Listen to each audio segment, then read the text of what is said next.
This is a fascinating subject and it's got astonishing details you'll find very interesting. Synchronicity and the key of destiny. Synchronicity is the most mysterious thing in the world. Synchronicity is a term parapsychologists use for meaningful coincidences. Although I, as a Christian, believe there's no such thing as coincidence, it's all Christ's making. But let's go into this. It happens to everyone, more often than we realize, but synchronicities are not mere coincidences, random accidents without significance. Going through a half-forgotten collection of old photographs, you're surprised to find the snapshot of a friend you lost contact with years ago, and just then the telephone rings and the voice on the other end on the line belongs to the same person in the photo, for example. You are desperate to find a parking place because you've got to be on time for a crucial appointment. There's not an open spot as far as the eye can see. Suddenly a car pulls out in front of you, leaving you a space right in front of you, right in front of the address where you're expected. That's happened to me so many times. Now, you've just finished reading a book about rare birds when the first hummingbird you've ever seen in the backyard is drinking nectar from a nearby flower.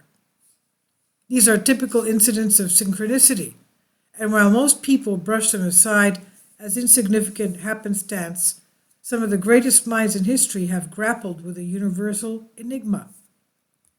Synchronicity was coined by last century's leading psychologist Carl Gustav Jung. Fascinated as he was by it, even Albert Einstein could not understand how it worked. A synchronous event of my own in 1991 prompted me to interview, over the next 6 years, eventually 100 persons about their feelings on this elusive enigma. The meaningful coincidences they shared with me proved more enlightening than anything I have ever read on the subject.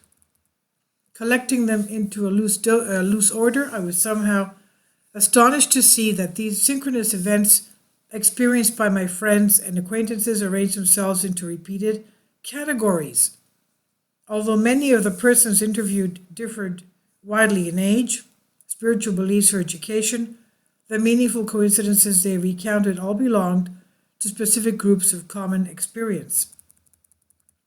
Widening my research, I found that persons belonging to other cultures, sometimes long dead, often many hundreds of years ago, fell into the same 17 categories which emerged from the men and women who told me of their own fortuitous occurrences. They're often dramatic, occasionally funny, always numinous testimony formed the basis for the book I wrote, Synchronicity and You, Understanding the Role of Meaningful Coincidence in Your Life. Synchronicity is fundamentally a form of guidance that enters into the personal lives of every human being. Even if we knowingly discard it, at least part of it, the influence enters our subconscious. Some guiding synchronicities from a category best described as warnings. A representative incident of admonitory synchronicity, not included in my book, was recounted by the California poet Miriam Hoff. Quote, many years ago when I was a child living in the Pennsylvania countryside, I took long walks by myself across the fields into the forest, listening to the birds and talking to the rabbits and squirrels. I never felt afraid and deeply loved all the trees and animals, but on one otherwise beautiful sunny day, my surroundings felt differently somehow. Everything was absolutely calm and motionless, and just when I approached the other edge of the forest, however, a gust of wind suddenly rose, loudly rustling the leaves. I stopped and listened to them because I felt they were speaking to me. They seemed to be saying, go away. Do not come into the woods today. There is a danger here. Danger. Not safe to play here today. Go away. For the first time, a chill of fear ran through me and I fled almost in tears. I did not visit the forest again, too afraid to return. About a week after my experience, Mother told me about a terrible story just published in the local paper. It seemed that on the same day the leaves spoke to me, the body of another little girl was found by the police. She had been Okay, I'm not going to go into that, and you can understand what happened to her. Did the spirits of the forest warm me in the rustle of their leaves? End quote. Another prominent category of synchronicity falls under the headings of numbers, which thread together mystical human experiences, often with surprising results. The number 57, for example, is an intimate characteristic of the American Revolution, as investigator Arthur Finney abundantly demonstrates in his well-researched book, History Computed. Among the outstanding examples he cites in The Last Time the Liberty Bell Rang, in tribute to George Washington before it cracked on February 22, 1846, 57 years after his 57th birthday. Together with his titles and signature, the closing paragraph of the U.S. Constitution, following its original 7 articles, makes up 57 words. It was ratified by 57 votes from New Hampshire, and all constitutional law beings begins with the Constitution's 57th word, that word being all. On February 6, 1777, 57 weeks to the day after the pivotal Battle of Princeton, another turning point took place when the French joined the American cause. They fought off 19 British warships, making it possible for Washington to defeat Cornwallis on October 19, 1791, in a war which began on the 19th of April. From 1775, that's a 57 is the sum of these significant 19s. Washington's only 2 victories over British commander Cornwallis were 57 days apart. So too, 57 days separated the other decisive battles of the war at Copens and the Guilford Courthouse. The final anniversary of Lexington and Concord, celebrated during the Revolutionary War, was precisely 57 months, 57 weeks, and 57 days after they were fought. In South Carolina's most famous assault at Fort 96, 57 Americans were killed. Interestingly, 96 is the sum total of the number of men who signed the Declaration of Independence, 57, and the Constitution, 39. The American Revolution's 57th month concluded on January 19, 1780.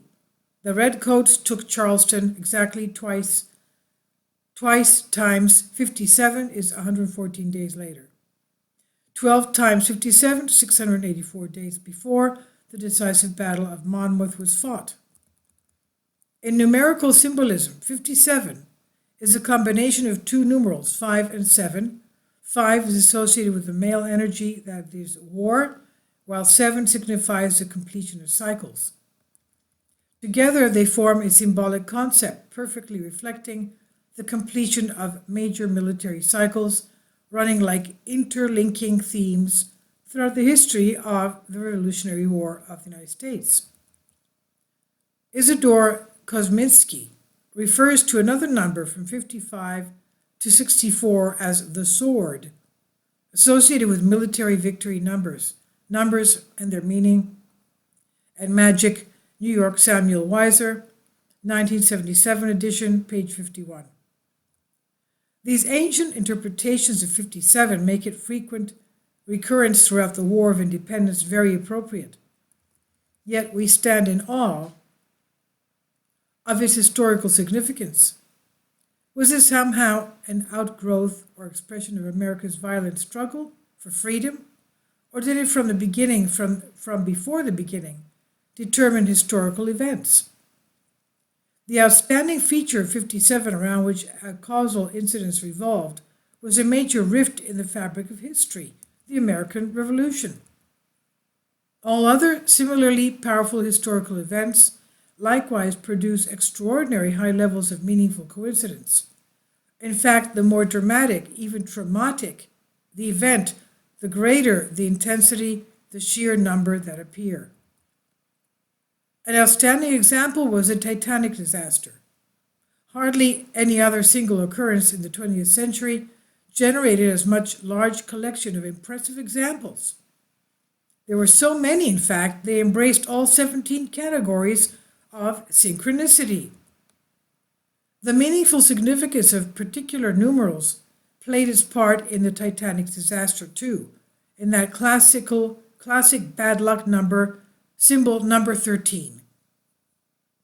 This traditionally unfortunate number was factually associated with the most infamous of unlucky ocean liners should come as no surprise. Two separate examples serve to illustrate. A British journalist, W.T. Stead, demonstrated his contempt for superstition by deliberately concluding a story on the 13th of April 1912. Further tempting fate, his narration described the discovery of an ancient Egyptian sarcophagus and the curse of violent death alleged to overtake anyone who verbally translated its description. The next day, RMS Titanic met the disaster in which Stead perished. A fellow passenger who lightheartedly challenged the deadly number was from Youngstown, Ohio. George Wick had been traveling with his family through Europe for several months and booked homeward voyage on the Titanic. While in transit to Cherbourg, where the doomed ship would make final docking before attempting her transatlantic crossing, he stopped at Paris.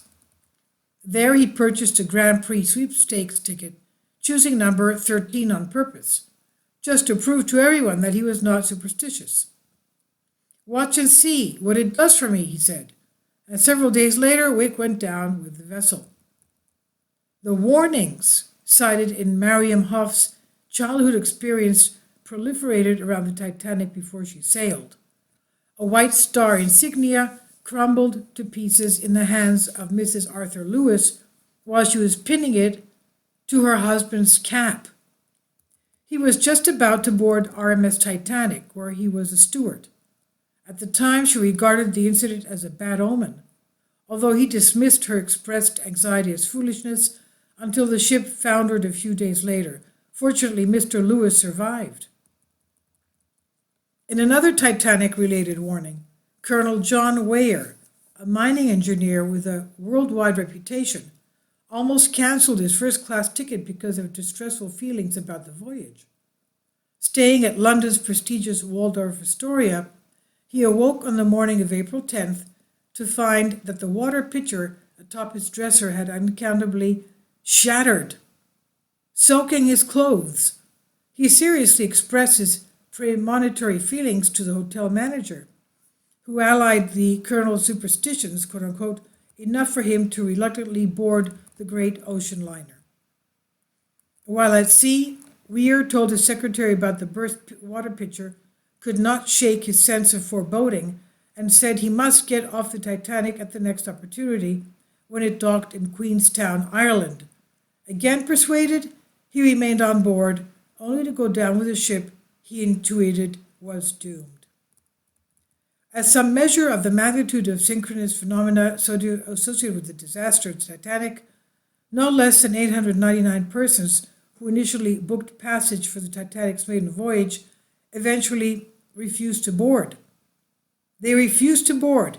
No less than 899 persons refused to board her because of warnings they experienced in the forms of various omens and premonitions, dreams, and precognitive events. And as I'm saying this, my hair is standing on end. Oh my goodness, I'm getting shivers. Now, in additional, 4,066 would-be passengers either missed the boat or canceled the reservations, usually under apparently normal circumstances, but sometimes through unusual coincidences that prevented them from sailing. Blanche Marshall suffered a historic outbreak on April 10, 1912, as she and her family watched the Titanic steam past the Isle of Wight from the roof of their home overlooking the River Solent. In a virtual panic, she said the liner would sink before it reached New York, and railed against her husband, daughter, and servants for being blind to her vision of masses of people drowning in the freezing waters of the North Atlantic. While neither Mrs. Marshall nor anyone she knew sailed aboard the Titanic, she was prevented from boarding another doomed liner just 3 years later by similar precognition. In 1915, her husband had booked tickets for their return trip to England from America aboard the Lusitania. She thought nothing of it until she saw the May 1st date of their tickets. Convinced the ship would be torpedoed and sunk on that passage, Blanche convinced him to change their booking. Interestingly, she felt safe traveling on Lusitania at any other time. It was only the prospect of May 1st crossing that alarmed her. True to her sense of foreboding, the vessel was torpedoed and sunk with heavy loss of life on the same voyage she refused to take. A subcategory of premonitions is synchronous literature. Published in 1892, From the Old World to the New, describing the sinking of an ocean liner after colliding with an iceberg in the North Atlantic. The fictional name of its captain was E.J. Smith, likewise belonging to the man who commanded the RMS Titanic 20 years later. Interestingly, the author of From the Old World to the New, W.T. Stead, lost his own life on board the same ship.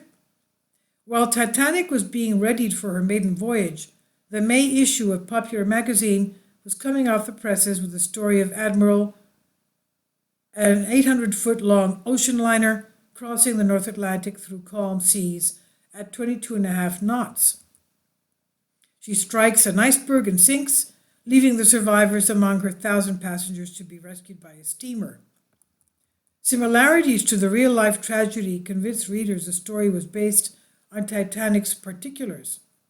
But author May Clew Garnett was said to have received the details for his novelette in a dream he had while sailing on the Titanic sister ship, the Olympic. While he may have been influenced by physical parallels noticed during his passage aboard the virtual look-alike vessel, Garnett's selection of 43 north latitude for Admiral's collision with the iceberg was virtually the same position at which Titanic met her identical fate. Literature is not alone among the arts which figure into synchronous events.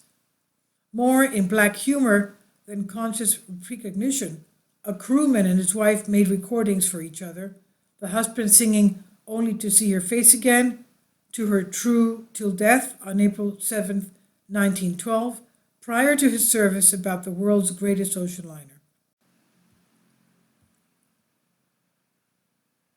3 days later, he sailed on the Titanic, never to return.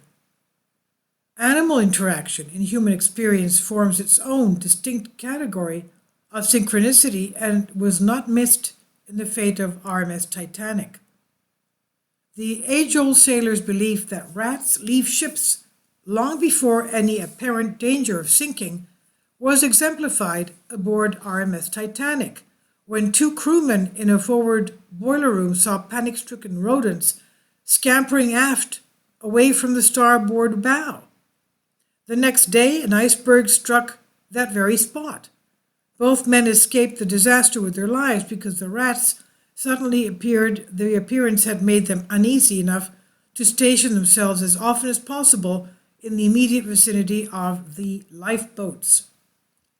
Another incident of animal synchronicity associated with Titanic concerns Bess, a thoroughbred horse belonging to Isidore Straus, the co-founder of Macy's department store.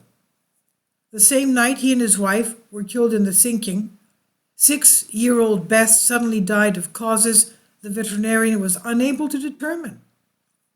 Tactile sensations comprise a subheading of Death in Synchronicity. An unaccountable perfume of flowers associated with someone close and recently deceased is not uncommon.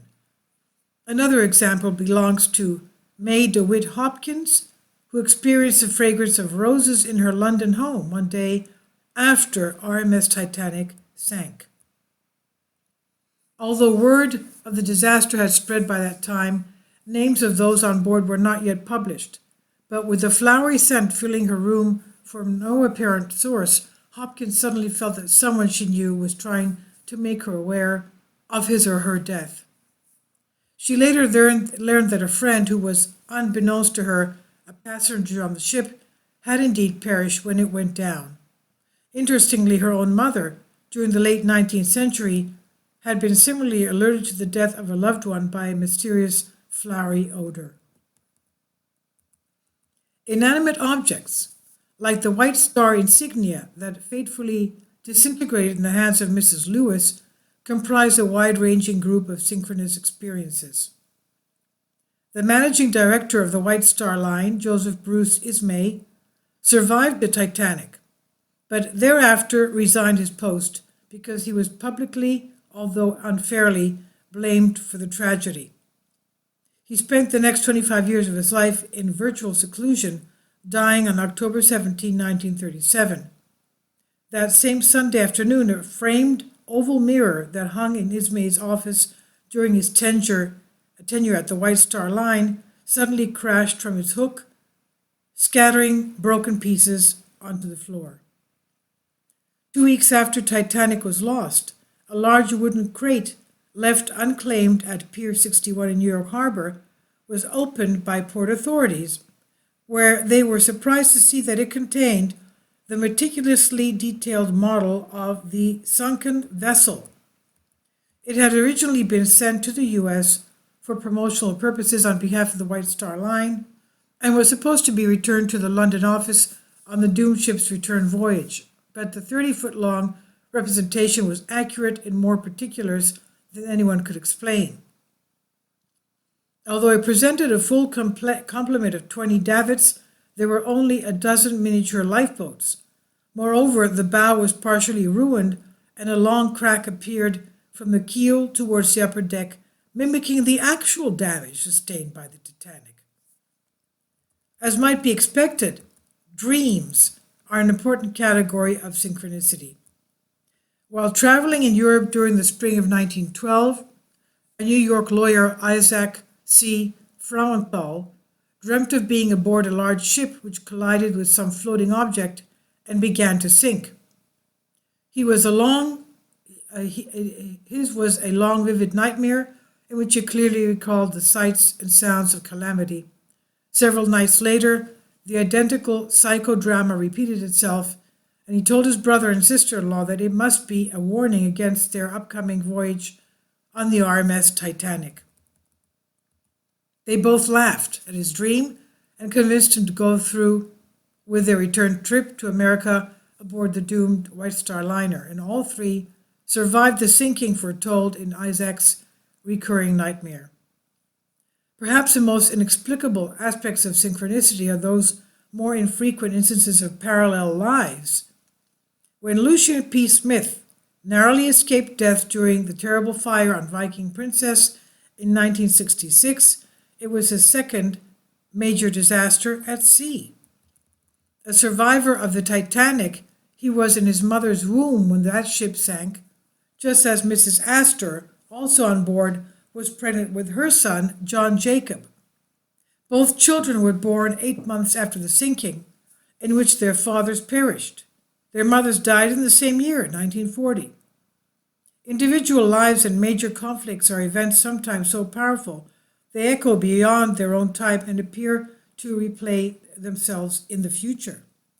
Such an extraordinary case of parallel history began to unfold when William C. Reeves went aboard the tramp steamer Titanian as an ordinary seaman, departing Scotland for New York, April 13, 1935. 10 days later, at 11 o'clock at night, 2300 hours, he was ordered onto the forecastle head to stand watch. Although the sea was calm, the darkness was moonless and impenetrable. Reeves began to feel increasingly uneasy, not only because of the very poor visibility conditions he now faced at ship's lookout. He thought, too, of the premonitory novel that he had been reading in his cabin, Morgan Robertson's Futility. Reeves was unable to keep his mind from drifting back to a dramatic moment in the book when Titan's lookout missed seeing an iceberg in time to avoid disaster. Also, he could not help but notice the ironic similarity of the ship's name, Titanian, with Robertson's Titan with Titanic. And his sense of irony deepening into anxiety, he realized that the time was now 2335, like it was at 11:35, just 5 minutes before the hour Titanic struck the iceberg. Reeves knew that penalties were severe for raising a false alarm. The darkness ahead showed no signs of danger, and for some moments he hesitated to act. But at last his feelings of imminent collision overwhelmed him, and he ordered the bridge to stop engines. "Iceberg ahead," he shouted. No sooner had the ship's speed dropped off than she smashed into several large fragments of ice, which twisted her bow and disabled her propeller. Slowing to full stop, Titanian's crew were astonished to behold an enormous iceberg looming directly ahead out of the darkness. The floating mountain appeared at 2340, the same exact hour of Titanic's collision. Doubtless, had the Titanian not stopped in time, she would have followed her predecessor to the bottom. An SOS sent to Cape Race, Newfoundland, brought rescue to the stranded crew. The multiple synchronicities of this parallel event, the similar ships' names, Reeves' powerful premonition, his reading of Robertson's book precisely the same hour for a meeting with a deadly iceberg, far outstrip all considerations on behalf of mere chance. Instead, they clearly define the operative principle of meaningful coincidence as the legitimate phenomenon. This is by Frank Joseph, New Dawn magazine, and it's on Humans Are Free by Alexander Light, Creative Commons. Have you had any synchronicities in your life? I have, without going into any details. I'm sure you have as well. Please leave comments, subscribe, ring the bell for more updated videos, and share. And thank you so much for your support. Please be very careful and take good care of each other. God bless you.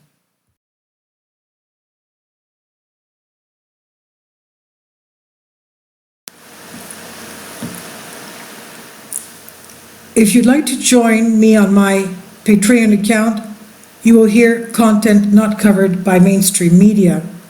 These riveting stories will be based on my research, and I will state my opinions and give my personal insight on diverse and controversial subjects and world events not covered by mainstream media, and not supported by YouTube guidelines. So whatever I have on my Patreon, most of those will not be on my YouTube channel. Please consider becoming a member today. More of the most significant and important videos will be on my Patreon channel. Your support helps me to continue my research and keeps this YouTube channel alive. And we depend on your support, your generous charity, because we help economically challenged families here in Athens, Greece, in Kapota, and we also help the young generation with university tuition and the community around our church. Thank you.